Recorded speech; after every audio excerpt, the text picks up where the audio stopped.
economy, sports, and documentaries. So catch all the updates on the happenings around the globe. Stay focused on The Fact Today, only on ATN.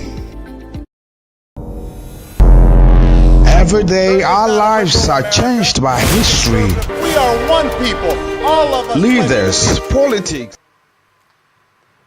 Good evening, viewers, and it's my pleasure to welcome you to ATN Politics on Atlantic Television Network in the big business city of Port Harcourt. ATN Politics is the network's flagship program that discusses core political trends with relevant political stakeholders. Today on ATN Politics, we will be discussing core issues from different political landscapes. For instance, in Edo State, the PDP condemns Shaibu's addressing Ighodalo as an outsider. On local government autonomy, the Senate to await Supreme Court's decision. And Kwakwanso accuses federal government and APC of meddling in Kano State politics. And electoral reforms are more needed than rotational presidency, according to the Obi Dati campaign office.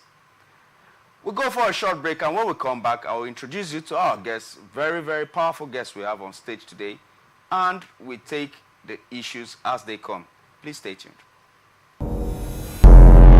Every day our lives are changed by history.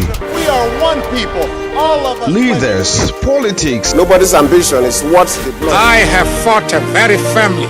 Natural occurrence, war, and the world economy.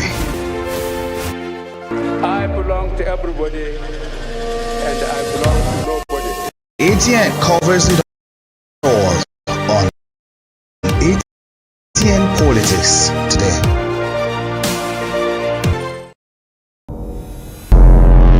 Every day our lives are changed by history.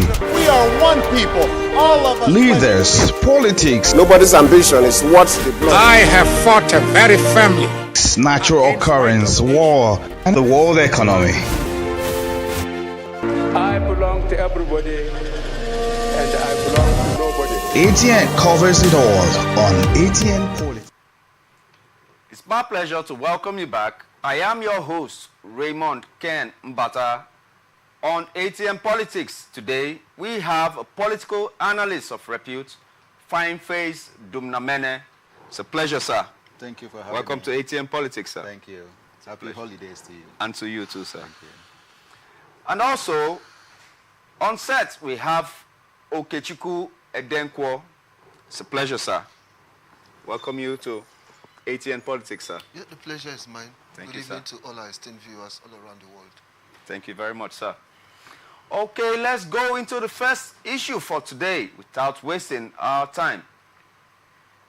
The Edo State chapter of the People's Democratic Party, PDP, on Wednesday condemned the former deputy governor of the state, Philip Shaibu, and his comments where he described the governorship candidate of the PDP, Asue Ighodalo, as an outsider in the coming election. Shaibu had on Sunday also openly declared that he would be supporting the candidate of the All Progressive Congress, Senator Monday Okpebolo, in the elections.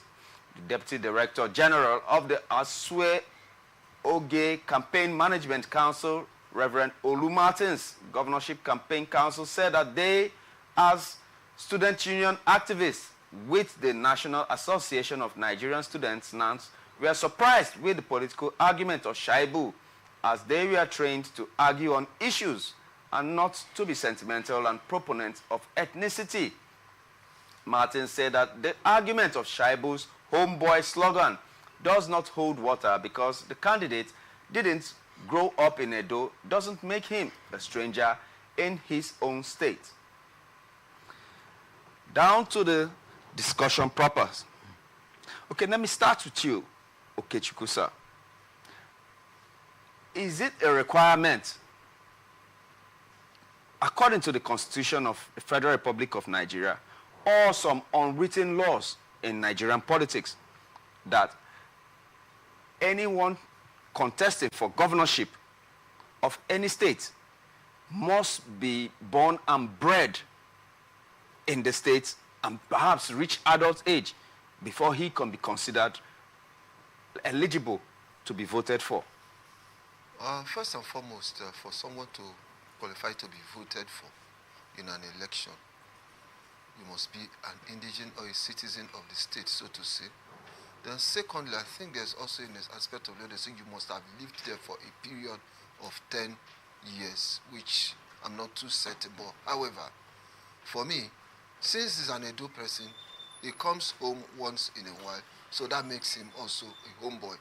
So for Shuaibu to say that he's a total stranger to the election, I don't really understand where he's getting his line of argument from. But for me, things like this, it should be left for the people to decide. And that law which says, but the only thing now, we really need to go down to the basics of the law to look at that aspect of the Constitution, which really says you must have lived in a particular place over a period of time, so that some of these things wouldn't rear up its ugly heads before elections. Thank you very much. Sir, Mr. Fineface, sir, let me get your take on that same question, sir. Yeah, to me, I don't think the argument holds water, because he is an indigene and a son of Odo State. Yes, sir. Talking about Asue. And again, the fact that he was born and bred outside doesn't disqualify him from being able to run for the governorship. If it were so, his party would not have nominated him. Okay. So I believe he has met all the constitutional requirements to be nominated, and that is why he got nominated. But the role that he's not growing up in Edo State is going to play in the entire electoral process is that some people may claim they don't really know him. He doesn't have grassroots connections and networks. He doesn't have the ability to really understand some things that are happening within the state. So those possibilities are there. So the comment of the former deputy governor is a clear political statement made to have people to support his own candidate, which he has also made clear that he's supporting the candidate of the All Progressives Congress. So, but generally speaking, I believe the person in question of the PDP has met all the constitutional requirements, so that doesn't really hold water. I learned he cannot even speak his language.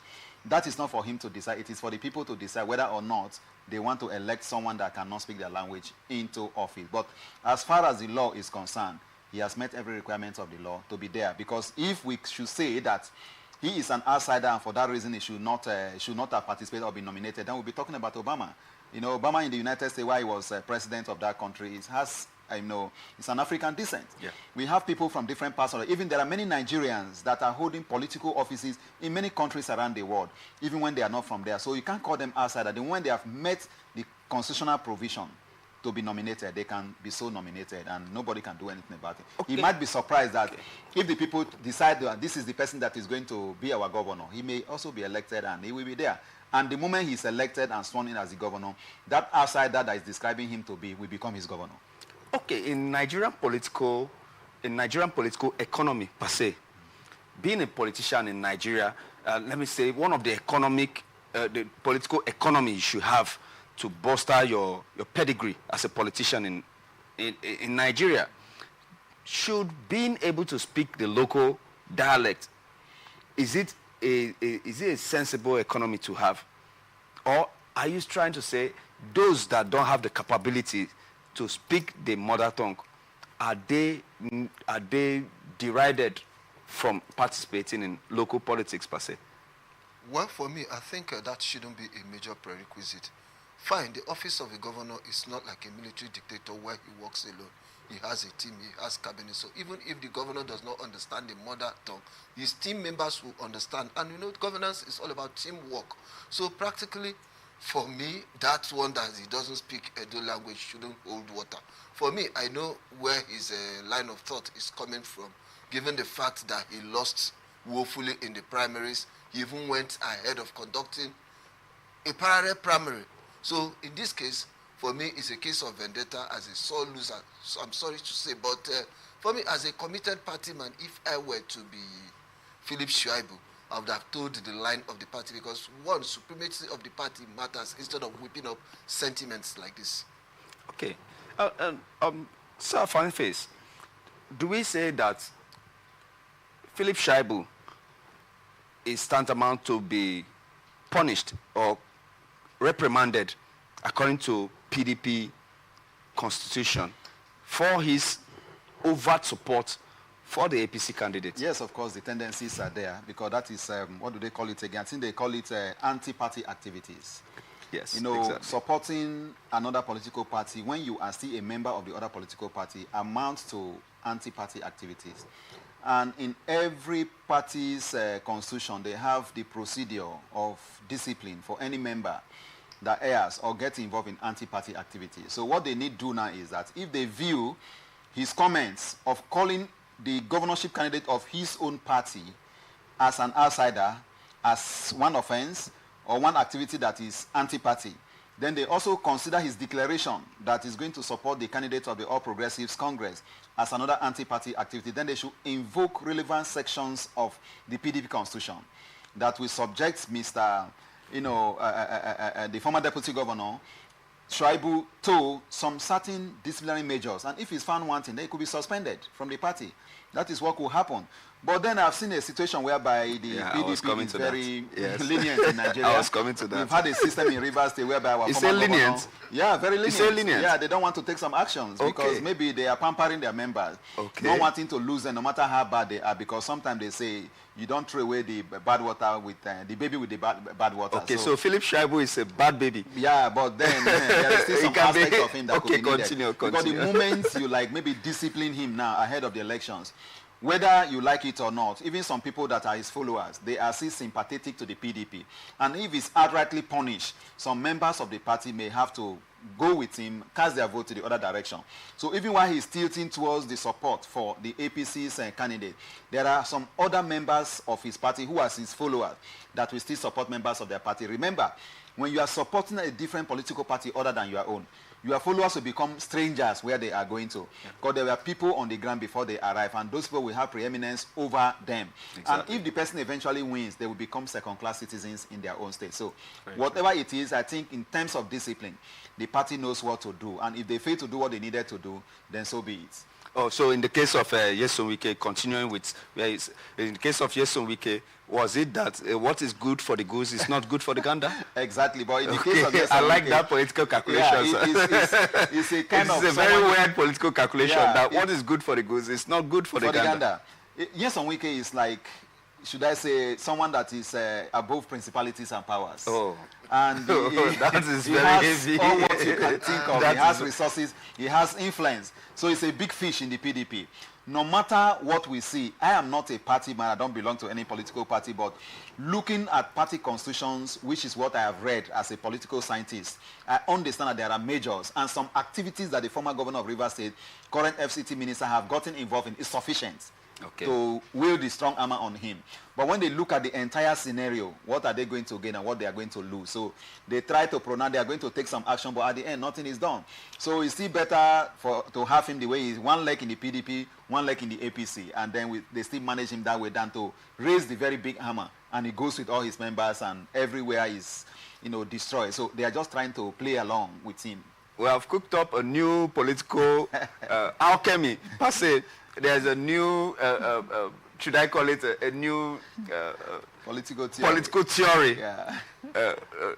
And we are still studying that. We are still studying that. Yeah.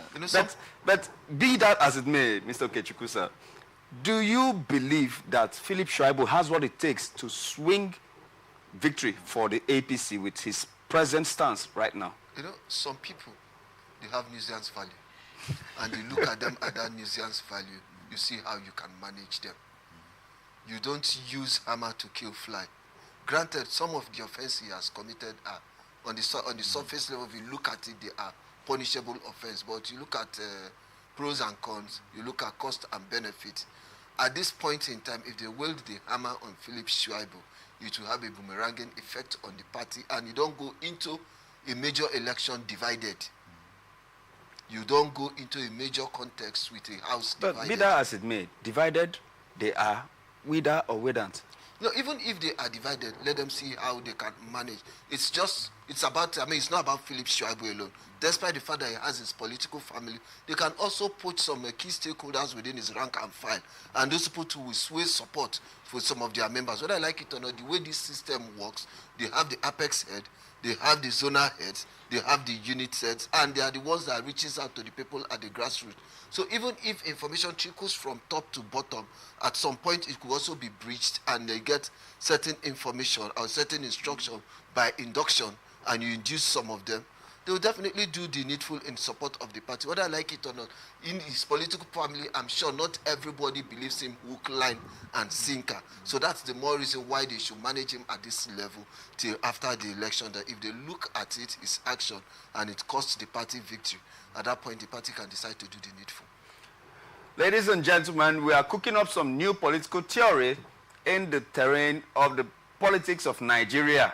Other African countries should do well to keep note, because we are leading when it comes to new political theories in Africa. Let's go to the next story. The Senate has said it will await the decision of the Supreme Court on the contentious issue of local government autonomy before fashioning out the way forward by taking a fresh look at existing laws.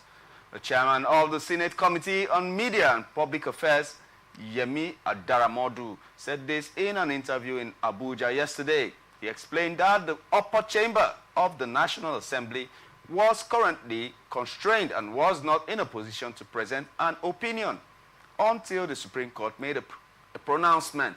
Adaramodu, however, noted that there was a time in the nation's history when local governments were largely autonomous, but noted that a time came when those at the helm of affairs saw things differently.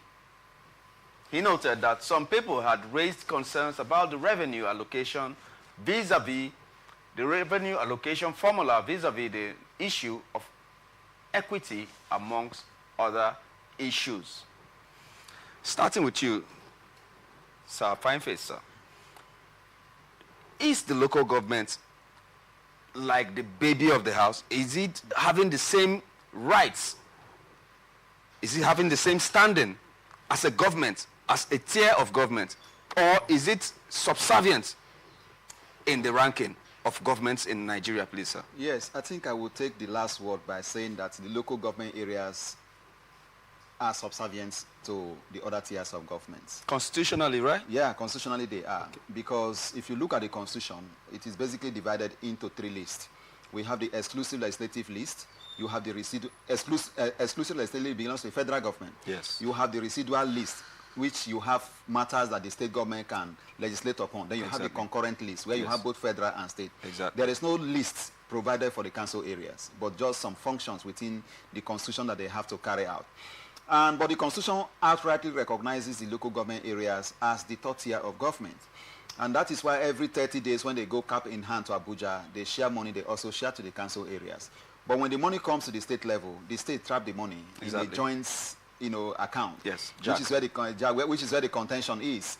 Because who controls the resources control the local government areas. Exactly. And that is why you have a lot of crises between state governors, state governments, and the local government areas. Even the current war going on in Rivers State now is also as a result of the fact that the state governor has so much power over the local councils. And who controls the local government areas actually control the state politics, because they are the people that are very close to the people and can mobilize vote for them when it is election period. So it is important, like the Senate have said, that they wait for the pronouncement from the Supreme Court before they can take some actions. I remember when there was this issue of local government autonomy that the Senate was conducting public hearing across the country. Rivers State was one of the states that said, no, we don't want to be autonomous. We want to be on our own. But the same state today is probating and reprobating. Of recent, we had the Martin Samewule led the State Assembly talking about autonomy, amending laws to give some power to the local government area autonomy and things like that. The same states. And he was also at the State Assembly when that law was, that public hearing was rejected, then no law was made. So all of these things they are doing is more politics that they are trying to play. But I think that the issue of local government autonomy should be well granted, so that even the conduct of local government elections should not be vested in the hands of State Electoral Commission. It should be vested in the hands of INEC. That way, you will not have a system whereby when local government election is to be conducted, the state governor, state government's party will win all the seats. It won't be so. It will be a better contest whereby who wins at the end of the day will be more responsible to the people than being loyal and responsible to the governors, because to an extent they do some form of selection other than election when you have people going into the local government area. So it is important that the issue of autonomy is properly addressed. And like the Senate have said, they can only be able to take any concrete action after the apex court of the land would have made pronouncement on the matter. So they now have a direction to follow in order to make laws that will back up what the Supreme Court have said to move the country forward. Good one, good one. So they have to all abide by the Supreme Court rulings. Exactly. Before any other steps can be taken. Whoever loses from the Supreme Court, we have to wait on God, because that is what it is in terms of the law. Yeah, Mr. Okechukwu, where do you argue for? Do you argue for the continuous supervision of the accounts? Because what we are also concentrating more on is the financial aspect, revenue allocation formula per se. Does the local government in Nigeria need more supervision in order not to turn the local government chairman into demigods, or do they deserve autonomy as at now? For me, they deserve autonomy, but with proper checks and balances. Why I say proper checks and balances, whether I like it or not, the local government autonomy, we as the people in the grassroots stand to gain more when there's local government autonomy than when it's left as an appendage of the state government. If it's left as an appendage of the state government, the people will suffer. The governor decides who gets what, when, where, and how. But as a local government chairman, if you're autonomous in terms of your finances, your projects, everything will be people's oriented, in the sense that you would want to go for a second tenure. Even if you're not going for a second tenure, you would want your candidate to sustain or to take over from you. And at that point, you must definitely toe the line of the people. Most of the projects will be people-oriented, and there will be that regular interface between the chairman and the people. The essence of local government is taking government and governance closer to the people. So if you take it closer to the people, you must, in a way, fashion out a formula and a situation where it will be in the overall interest of the people. So based on this, I strongly believe in local government autonomy, but with proper checks and balances. And I pray that the Supreme Court, which is the highest court in the land, disposes this matter as quickly as possible so that there will be direction. The last time we had a very credible local government election in Nigeria was in 1998, where you saw people across board, different political parties winning election. But what we have now since 2020, 2002, 2003, when the State Independent Electoral Commission took over, it became a carry-go syndrome, and it has not done the local government administration well in Nigeria. Oh, okay. In conclusion of this particular topic, sir, do you think that the local government is ready, just as the state has some autonomy from the federal and have checks and balances? Do you think the local government, as we have it now, is ready for such status, sir? Yeah, I think they are ready because they want some form of stability. Today, in a sister media organization on radio, we are talking about the fact that some local governments, there is an advocacy for them to also have 4 years tenure in office. So if they have the autonomy, there will be the amendment of the constitution, and that will put in place some new measures that will guarantee their safety, tenure of office, and other things in the office. And if they are so recognized by the constitution, they can play their role as autonomous arm of government, then they are likely going to kind of bring forward some dividend of democracy to the people more than necessary. So a lot of them will also get out of the control of the governors, and for that reason they can really take some more decisions that will benefit the people. But a situation whereby they are currently under the state governors and state governments, they cannot really even speak, make some comments that can make development to go forward. And if you see what is happening is a total loyalty, nothing is happening, everybody is loyal, and before you know, they are unable to carry out some development. There are certain policy statements you make that will even go against the state government just to push a local government area to a particular direction. But you can't get that in Nigeria, because if you do that, if you are on the first tenure, you don't come for second tenure, or they bar you from having meeting with the governor, and a lot of those things happen. But when you look at the way the states are operating with the federal, You can see that in some states in Nigeria, you have opposition party against the party at the center. They can make their voices, take their decisions, and even go against the operation at the federal level. And they could be going where? An example was the immediate past administration of former Governor Nyesom Wike in Rivers State. He was in the PDP and fighting even the APC at the center. And everything was going well with him at the state level. But you can never see any local government area in a state going against the policies and programs of that state government. So the autonomy is very key, and I think they are prepared for it. Oh, nice one, nice one. We've been talking to some political juggernauts and analysts of repute by the names of Fineface Dumnamene and Okechukwu Edenwo. We will go for this short break, and when we come back, more issues rest aside. Please stay tuned. We are one people, all of us. Leaders, politics, Nobody's ambition is what they block. I have fought very firmly. natural occurrence, war, and the world economy. I belong to everybody, and I belong to nobody. ATN covers it all on ATN Politics today.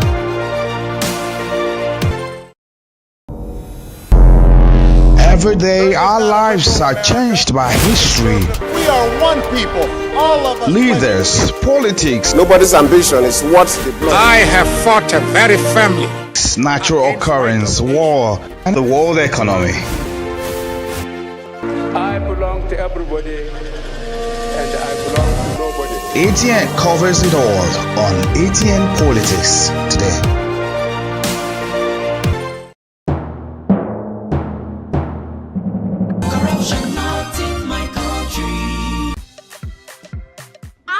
Driver, why you just dey jack us up and down like this now? I hope nobody carry belle. Why you ask oh? Because this road where you dey see so, e no guarantee safe delivery o. We just dey vote for government, but we no get good governance. At all. Road so e no dey, light o usai, the infrastructure nko e come turn to be forbidden fruit for the city. Corruption, spoil everything.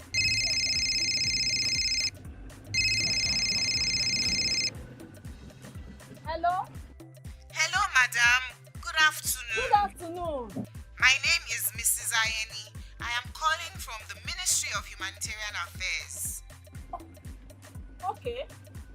Okay, I've been expecting your call. Madam, remove this your phone from loudspeaker. No vex, now my phone be like that. Hello? Are you there? I hear, I'm hearing you. Yes. We saw a copy of your invoice for computers, printers, and laptops. Yes. Are you working on them now? Ma, the prices you quoted are way too high now. Madam, sorry please don't cost. We found the laptop you said is 1.8 million naira for 600,000 naira. Hello? Now my body network there. I can't hear you. Network is bad. Madam, we can hear you. Continue. Hello, I can't hear you. We call you back. That behavior no good now. Madam, now this kind behavior they kill our country. You suppose do things differently, make Nigeria for better.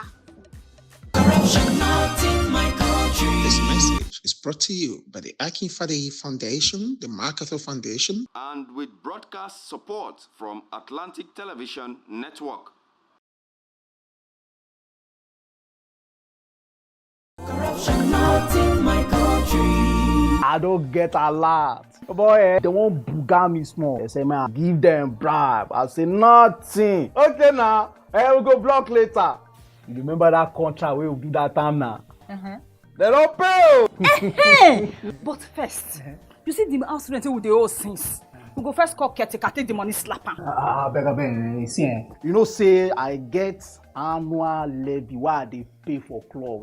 Where me and boys they shark beer in our house, I could pay that one. You remember say me and tell you I go buy you motor. I go buy now. Okay, they pay you money now. Why we don't they beg caretaker? Why would they beg landlord, old man, and they agree give us time? Money can't come now. You won't divert time. You said na corruption. Corruption, not in my house and not in my country. Sure? Sure. Corruption not in my country. This message is brought to you by the Akin Fadeyi Foundation, the MacArthur Foundation, And with broadcast support from Atlantic Television Network. corruption not in my country. Kasali! Kasali, I hope so my car don't ready. I get interview in 30 minutes. Okay, you don't ready. Now just the last minute instruction where you give me yesterday. Now in the cause more delay. Which instruction? Maybe now you say make I change the meter, make you no read again. Which time did I make you change meter? Oh, Kasali, why? Every day, our lives are changed by history. We are one people. All of us. Leaders, politics. Nobody's ambition is what they block. I have fought a very family. Natural occurrence, war, and the world economy. Pleasure is absolutely mine to welcome you back to ATN Politics. And we have been with Fineface Dumnamene and Okechukwu Edenwo, political analysts of repute, and the issues for today are going to be dissected by these gentlemen. And now let's go into the third issue for today.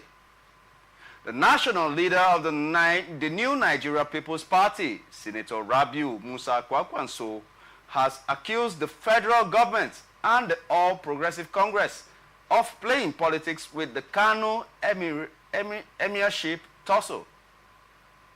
Kwankwaso declared that using federal security agencies to protect deposed Emir Aminu Ado Bayero is a ground ploy by the APC and the federal government to create security tension in Kano. Senator Kwankwaso, who was the NNPP flag bearer presidential in 2023 elections, also accused the APC-led federal government of attempting to create a new breed of Boko Haram terrorists and insurgents in the northern Nigeria. Kwankwaso condemned the situation in Kano, alleging that the federal security agencies, with constitutionally assigned responsibility for ensuring peace, law, and order, have been backing the deposed Emir of Kano, Aminu Ado Bayero. Speaking at the flag-off ceremony for the construction of an 82-kilometer of rural road network in his hometown, Madobi, Senator Kwankwaso said people of Kano will resist any attempt to undermine the constituted authority in the state. Do we see a replica of what is happening in Kano State also in River State? Let me start with you, Okechukwu, sir. Well, let's look at the issue at stake. And why I say the issue at stake is Kano State. And I want to say categorically that the worst mistake we made as Nigerians and government is to mix politics with our traditional institution. And because of that dangerous mixture, this traditional institution has been seriously balkanized. And this is the resultant effect where government now decides the fate of traditional rulers. As a traditional ruler and also as a governor, your duty or your job is to take criticisms, either constructive or destructive. All you need to do is to make out the import you need to get from every form of criticism. But today, what do we have? You discover that government has seriously infiltrated the traditional institution, and it's not a good thing for Nigeria's democracy. If you look at it, it started from the reign of Ganduje, where he deposed Sanusi Lamido in broad daylight. Lamido was a known critic of President Goodluck Jonathan in his 4-5 years as president of Nigeria, but it did not affect their relationship. So as a governor, as a leader of people, you must accommodate all shades of interest and opinion. What is happening in Kano State is a dangerous signal, and if it's not nipped in the bud, it will affect other states where governors will just wake up one day, and because you don't like the face of a presumed traditional ruler that is not in support of you, you depose him or you even balkanize his stool. It's not a good thing. So for me, this Kano issue is something that should be condemned, and the right thing ought to be done. Why I say the right thing ought to be done? Ado Bayero, the former emir that was deposed, and Ganduje brought him because he deposed Sanusi Lamido. Then the other thing he did was also to create additional emirates in Kano, which was not so from the beginning. And this is the foundation and the genesis of the crisis in that Kano stew. Okay, Sir Fineface, sir. Going from this narrative, is it possible to speak in favor of a former governor that took steps that he took during his regime and being censored by the present governor, being that Ganduje made his decisions according to his own ideology per se, according to what he thinks is better for the state? And I'm speaking from a devil's advocate perspective. I'm not taking sides. But do you think that it is right for the censorship of a former governor of the caliber of Ganduje on the positions and policies he took? Well, if I get you right, I think that the censorship, I don't know whether it is the state governor that, government that is trying to censor Ganduje in the things he does. But then I think Ganduje is a Nigerian citizen. He has freedom of expression. He can say his mind. As a former governor, he understands the nooks and crannies of the state, the dynamics, the politics of the state and everything. During his tenure in office, there was also an emir that worked with him, ruled under him. And unlike the South, the emirs, the kings and chiefs, as you may like to call them in the North, they are more powerful.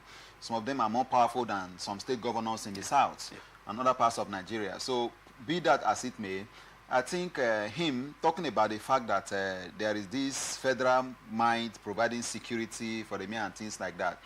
Well, every Nigerian deserves to be given security and provided with security. But when you are a VIP, there is no how you try to not allow them have security that they won't have security. They will still have security. Exactly. Be that as it may, even when the IGP have come out to say that security should be withdrawn from VIPs and what have you, I told them it won't work, and it's not working. Go on the street, you see a lot of them still going with security. Ganduje is a former governor. He has freedom of speech. He can speak and talk about issues the way he sees it. So what he said may not be the right thing to say, but you cannot say that what he said is completely out of the way. There is an element of truth in what he's saying, and I think they need to listen to what he has said, because his opinion as a former governor and current national chairman of the All Progressives Congress has something to add to the things that are happening in Kano State at this moment, because when they fail to address some of those issues, it will plunge the state into a political crisis, emirate crisis, that will affect the ordinary people of that state. Okay, it's okay, Chiku. Rounding up on this topic, do you think it is okay for a former governor in the caliber of Ganduje to protect himself and his policies when he was in government by bringing to bear the federal might that he now occupies, or that he now has, in a bid to protect both, because he is also under investigation, not just him, his wife and his children, per se. And there are also some other stands that have been taken against him, not just concerning the emirship tussle. Do you think it is in his power to be able to find anything to protect himself, notwithstanding the federal power? For me, what's happening in Kano State is pure case of vendetta. Why is this a case of vendetta? Just trying to undo one another. When Ganduje was governor, everybody knew his relationship with Sanusi Lamido Sanusi, as he deposed him and brought in Ado Bayero. Now, AMPP won the election in Kano State, and immediately they won, I knew the Emir Ado Bayero is just sitting on a keg of gunpowder that might explode anytime soon. So his deposition, I saw it coming, and they brought back Lamido.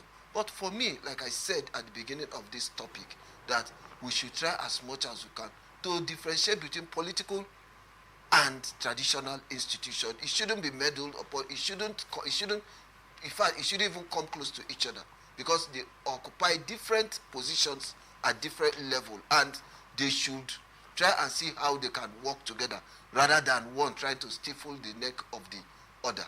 And that's what's happening in Kano State. But for me, this Kano matter is before a court of competent jurisdiction, and they should go for robust litigation, and at the end of the day, whatever the law says, based on the law of the land, let the law prevail and take its course. Okay, let's protect ourselves by not being subjudiced to what is already before the courts of law. And let's move with that into the next story. The Yunusa Tanko, the chief spokesperson for Peter Obi Dati Baba Ahmed Presidential Campaign Council for 2023, says reforming the electoral process is much more needed now than the proposed single tenure rotational presidency to deepen democracy. Tanko, also a former national chairman of the defunct National Conscience Party, said this in an interview with the news agency on Tuesday, he said reforming the electoral process will guarantee the emergence of credible leaders across all levels of government. According to him, deepening democracy to guarantee emergence of credible leaders should be one of the key things to consider in the ongoing process to amend the Constitution. Coming to you, Sir Fineface, sir. Is this the ranting of a losing team, or do they have credibility in what they are propounding now, sir?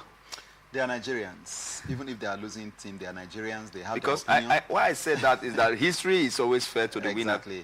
But they are Nigerians, and though they lost the election, they have some ideas on how they would have run the government if they had won. So whatever they say should not be thrown aside. Okay. It's just like we are in a country where winner takes it all and loser loses it all in such a way that whatever you say is seen as politics.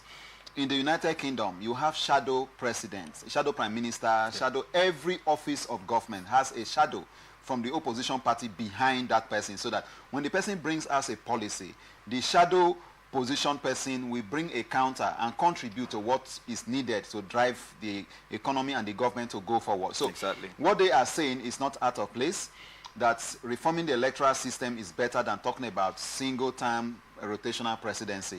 That is their own opinion, because they lost the previous election, 2020 election, because of the issue of electoral reform that was done but not adhered to during the election. That was why they allegedly lose the election. So they are believing that if the electoral system is better, someone can come from any part of the country and can contest and win the election. But to an extent, I believe that if we allow this system to continue and only strengthen our electoral system, and anybody can come from any part of the country as any citizen and contest election and win, other parts of Nigeria will remain marginalized. So I support a system whereby I support that we should even go about putting our electoral system in place now, the issue of rotational single tenure presidency should be brought in so that we can address the issue in the southeast. The Igbo people believe strongly that they have been marginalized. Since ever when we have, Nnamdi Azikiwe, Ironsi that didn't stay, we've not had anybody from that side become again, and it's one of the issues they are agitating about. Very true. But if we have this single tenure rotational presidency, we have 6 geopolitical zones in Nigeria, then we are sure 5 years, you take 5 years, you step aside, take 5 years, step aside. By the time we even have this in place, you will see that even the current electoral process and system we have will suffice, because the competition will be less. If we are picking someone from the South, for instance, to contest for the presidency, even if it's 5 parties we have in Nigeria, the 5 parties are going to 5 candidates from the South. So it is just a competition among themselves to bring out the best. Yeah. So whatever system we have, which is also supposed and needs to be credible, we throw out someone that nobody will talk about in such a way that we currently have. The system we currently have in place, whereby we don't have the rotation, you will see that if steps are not taken, and without the gentleman agreement that these political parties sometimes go into, a particular zone or a particular part of the country can continue to become president for the rest of our lives. And that is what is not perfect. We need to have this agreement in our constitution, inserted in the amended constitution, and then we have rotational presidency, single time of 5 years. It will help us a lot in the country. Oh, ladies and gentlemen, we are cooking up another new political ideology from the political terrains of Nigeria. But back to you, Mr. Okechukwu, sir. Do you think that the Igbos don't stand a chance to produce a president for the Federal Republic of Nigeria if a single-term rotational presidency is not adhered to? A single-term rotational presidency and the Igbo presidency, they are 2 different things. Why I say they are 2 different things? The single-term presidency is just a matter of semantics. Why the Igbo presidency, it should be a matter of convenience.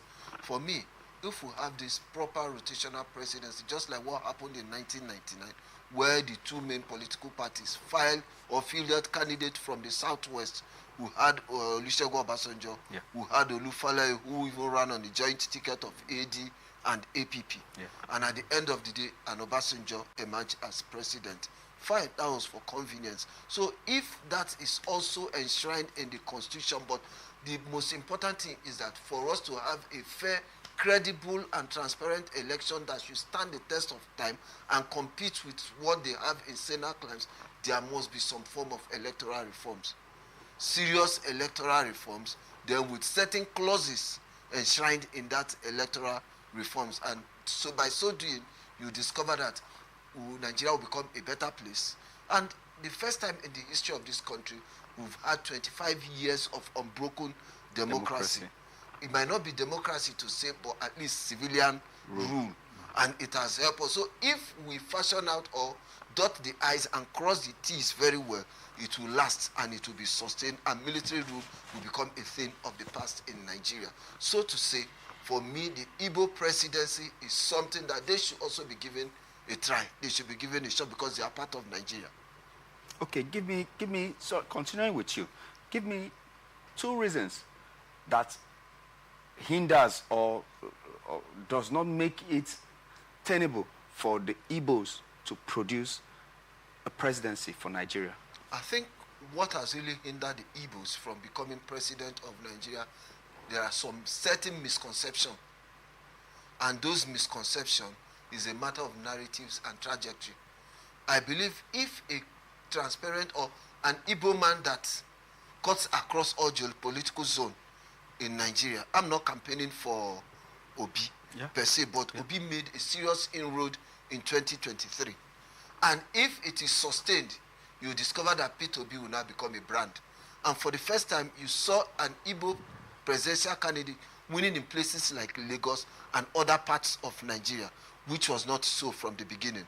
So if he can be sustained, I'm not campaigning for him, but if they have other people who can also throw their weight up, some Igbo people who have that national coloration like him too, they can as well become the president of Nigeria. But I think, or I strongly believe that if an Igbo man becomes the president of this country, the country will not disintegrate. But there are some negative misconceptions which must be corrected. And they are the ones that will correct it. Okay. Now, let me just speak from where I talk about the negative misconception that is hindering an Igbo man from becoming president. To be very specific about that, there is this belief or misconception that if an Igbo man becomes president of Nigeria, he will divide Nigeria. People have that belief right in them. And the issue of, that is on the line of the issue of the Biafra agitation. Exactly. You know, we believe that will happen. And secondly, there hasn't been any very strong Igbo presidency, Igbo man that is running for president that has cut across, like we have had with the Zik in those days and what have you. Another very strong factor militating against an Igbo man becoming president is betrayal among the same Igbo people. When someone comes out from the Igbo extraction to run for president, you have some fellow Igbo person working against that candidate, betraying that candidate, saying and making some derogatory comments about that candidate, and before you know, that is picked. And putting all of those together is hindering them from getting there. So I think that what we need to do, and what they need to do as well, is to see how they can unite and support whoever comes out of the Igbo extraction to become president. Remember, when they get in there as the president, it's no longer an Igbo president, but an Igbo man, a Nigerian from Igbo extraction. So that becomes the way to go. Oh, good. Okay, rounding up with you. Give me one electoral reform you would like for the federal government to implement before the coming elections, sir. Number one is for them to ensure that the electronic voting that they introduced in 2023 but weren't adhered to work ahead of 2027, such that when we cast our votes, real time, everything is transmitted to the IRF and we can see it. If that happens, it will be fine. And I think what we also need to do ahead of 2023 is that voting on the floor of the Senate and National Assembly should also be electronic, like we have in other parts of the world. When we experimenting in the National Assembly, whereby members, we don't hear, they say, hi, have it, and even when they say, I say, nay, the highs are always having it. If we have electronic voting, whereby everything is displaying on the screen, we can experiment from there and then have it like we already have in our Constitution for electoral reform, electoral law. If we can put that in place and make it to work in 2027, it will be better, because without that, there is going to be very serious political apathy in 2027, because the vote of 2023 did not count as the people expected. And they will believe that if this reform is not put in place, experimented through off-season elections to ensure it is working and has been adhered to, then it will be difficult for us to achieve in 2027. Okay. So for me, give me a closing remark. The IRF or electronic voting, why electronic voting may not work in Nigeria is that everything is power-driven. What's the rate of power around the country? And it takes power and network for us this thing to work. For me, there should be some form of electoral reform in the sense that what, even if we have electronic voting, there should also be electronic transmission of voting result, so that by the time everybody follows it real time from the college and it is transmitted electronically, at least loss of man hour. I mean, they will save man hour, they will save some strength. You know that this whole thing, as I have seen it, everybody has his own copy and is sent. But in a situation where it moves from the ward or from the unit to the ward collation center to rack center, a lot of things happens within that process. Ladies and gentlemen, we have been educated. I don't know about you, but I have been educated by this gentleman here with me on ATN Politics. And that means you should not miss the same edition, same time tomorrow. And I'm going to make sure that this gentleman still grace our screens once more to give us much more than what we had today. Because of time, we call it a wrap. And I remain your host, Raymond Ken Mbata, telling our guests, Mr. Fineface Dumnamene, it's a pleasure, sir. Thank you for having me. Thank you for having us too. And Okechukwu Odenwo. Always a pleasure. A pleasure too. And thank you, and make sure you visit our ATN platforms, Facebook and YouTube, Atlantic Television Network, Instagram and TikTok, Atlantic TV Network 1, on Twitter or X, Atlantic TV Net, or watch us live on our website, atlanticnetwork.tv. Peace and unity are the pathways to progress. Thank you for watching. Until we grace your screen, same time tomorrow. Stay tuned. I belong to everybody, and I belong to nobody. ATN